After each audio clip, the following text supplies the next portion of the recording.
مولا علی علیہ السلام اس سال ماہ رمضان میں مسلسل اپنی شہادت کی خبر دے رہے تھے، یہاں تک کہ ماہ رمضان کے وسط میں جب آپ منبر پر تشریف فرما تھے تو آپ نے اپنی داڑھی پر ہاتھ پھیرا اور فرمایا، شقی ترین شخص ان بالوں کو میرے سر کے خون سے رنگین کرے گا۔ اور اس طرح آپ نے فرمایا، ماہ رمضان آ گیا ہے، یہ تمام مہینوں کا سردار ہے، اس مہینے میں حکومت کے حالات بدل جائیں گے، آگاہ ہو جاؤ کہ تم اس سال ایک ہی صف میں بغیر امیر کے حج کرو گے، اور اس کی علامت یہ ہے کہ میں تم لوگوں کے درمیان نہیں رہوں گا۔ آپ کے اصحاب کہہ رہے تھے کہ وہ اس کلام کے ذریعے اپنی موت کی خبر دے رہے ہیں، لیکن ہم نہیں سمجھ پا رہے۔ اسی وجہ سے حضرت اپنی عمر کے آخری دنوں میں روزانہ رات کو اپنی اولاد میں سے کسی ایک کے گھر جاتے تھے، کسی رات امام حسن علیہ السلام کے پاس تو کسی رات امام حسین علیہ السلام کے گھر، اور کسی رات اپنے داماد عبداللہ بن جعفر جناب زینب کے شوہر کے گھر افطار کرتے تھے، اور 3 لقموں سے زیادہ کھانا نہیں کھاتے تھے۔ آپ کے بیٹوں میں سے ایک بیٹے نے کم کھانے کا سبب پوچھا تو مولا علی علیہ السلام نے فرمایا، خدا کا فرمان آ رہا ہے اور میں چاہتا ہوں کہ میرا پیٹ خالی ہو۔ اسی رات آپ کے سر پر ضربت لگی۔ شہادت کی رات آپ افطار کے لیے اپنی بیٹی ام کلثوم کے مہمان تھے۔ افطار کے وقت آپ نے 3 لقمہ غذا تناول فرمائی اور پھر عبادت میں مشغول ہو گئے، اور شام سے صبح تک بہت ہی مضطرب اور بے چین تھے۔ کبھی آسمان کی طرف دیکھتے اور ستاروں کی گردش کو دیکھتے، اور طلوع فجر جتنا نزدیک ہوتا اضطراب اور بے چینی میں اتنا ہی اضافہ ہوتا، اور فرماتے تھے، خدا کی قسم، نہ میں جھوٹ بول رہا ہوں اور نہ جس نے مجھے خبر دی ہے اس نے جھوٹ کہا ہے۔ یہی وہ رات ہے کہ جس میں مجھے شہادت کا وعدہ دیا گیا ہے۔ یہ وعدہ پیغمبر نے آپ کو دیا تھا۔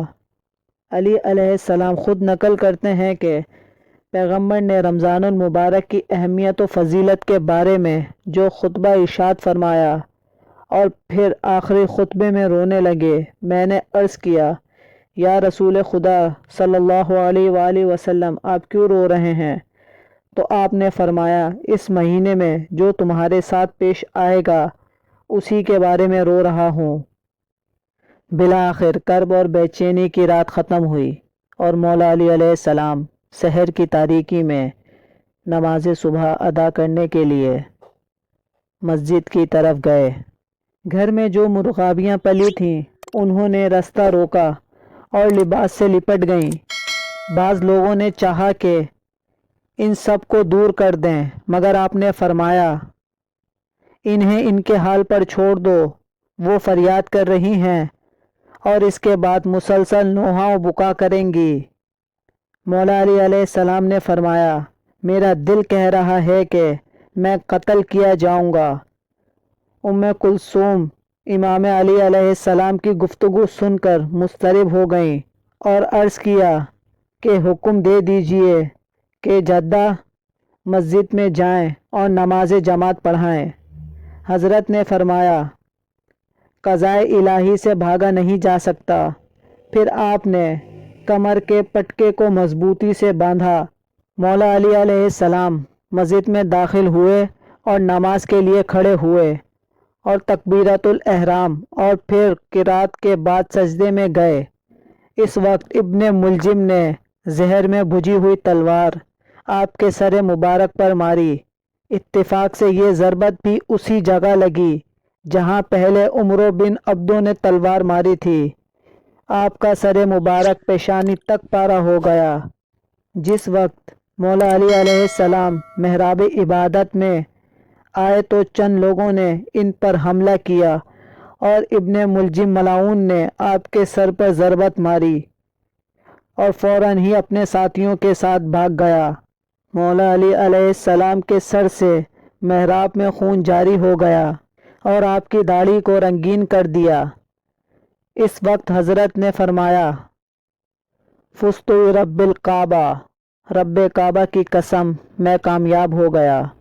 جب مولا علی کے سر پر ضربت لگی تو فریاد بلند کی، اسے پکڑ لو۔ لوگ ابن ملجم کو پکڑنے کے لیے دوڑے اور کوئی بھی اس کے قریب نہیں جاتا تھا مگر یہ کہ اس کو اپنی تلوار سے مارتا تھا۔ پھر قم بن عباس آگے بڑھے اور اسے اٹھا کر زمین پر پٹخ دیا۔ ام کلثوم نے اس سے کہا، اے دشمن خدا، تو نے امیر المؤمنین کو قتل کر دیا۔ اس ملعون نے کہا، امیر المؤمنین کو قتل نہیں کیا بلکہ تمہارے بابا کو قتل کیا ہے۔ ام کلثوم نے کہا، امید ہے کہ انشاءاللہ حضرت کو اس زخم سے شفا ملے گی۔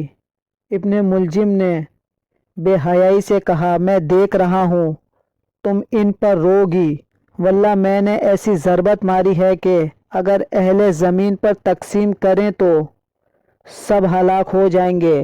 پھر مولا علی کے لیے تھوڑا سا دودھ لایا گیا۔ آپ نے تھوڑا سا دودھ پیا اور فرمایا، اپنے قیدی کو بھی اس دودھ سے تھوڑا سا دے دو اور اسے اذیت نہ دو۔ جس وقت امام علی علیہ السلام کو ضربت لگی اس وقت کوفے کے تمام طبیب آپ کے پاس جمع ہو گئے اور ان لوگوں کے درمیان سب سے ماہر اسیر بن عمرو تھا جو زخموں کا علاج کرتا تھا۔ جب اس نے زخم کو دیکھا تو حکم دیا کہ کوس فند کا پھیپڑا جو ابھی گرم ہو تازہ ہو لایا جائے، اور پھر اس نے پھیپڑے میں سے ایک رگ نکالی اور زخم پر رکھا، اور جب اسے باہر نکالا تو کہا، یا علی اپنی وصیت بیان کیجیے کیونکہ ضربت کا زخم دماغ تک پہنچ گیا ہے، علاج کا کوئی فائدہ نہیں۔ مولا علی علیہ السلام 2 دن زندہ تھے اور 21 رمضان شب جمعہ کو 20 ہجری کے ماہ رمضان کی 21ویں تاریخ کی شب میں 63 سال کی عمر میں شہید ہو گئے۔ آپ کے فرزند امام حسن علیہ السلام نے آپ کو اپنے ہاتھ سے غسل دیا اور نماز جنازہ پڑھائی اور نماز میں 7 تکبیریں کہیں اور پھر فرمایا، جان لو کہ مولا علی علیہ السلام کے جنازے کے بعد کسی بھی شخص کے جنازے میں 7 تکبیریں نہیں کہی جائیں گی۔ مولا علی علیہ السلام کو کوفے میں غری موجودہ نجف اشرف نامی جگہ دفن کیا گیا۔ آپ کی خلافت کا زمانہ 4 سال اور 10 مہینے تھا۔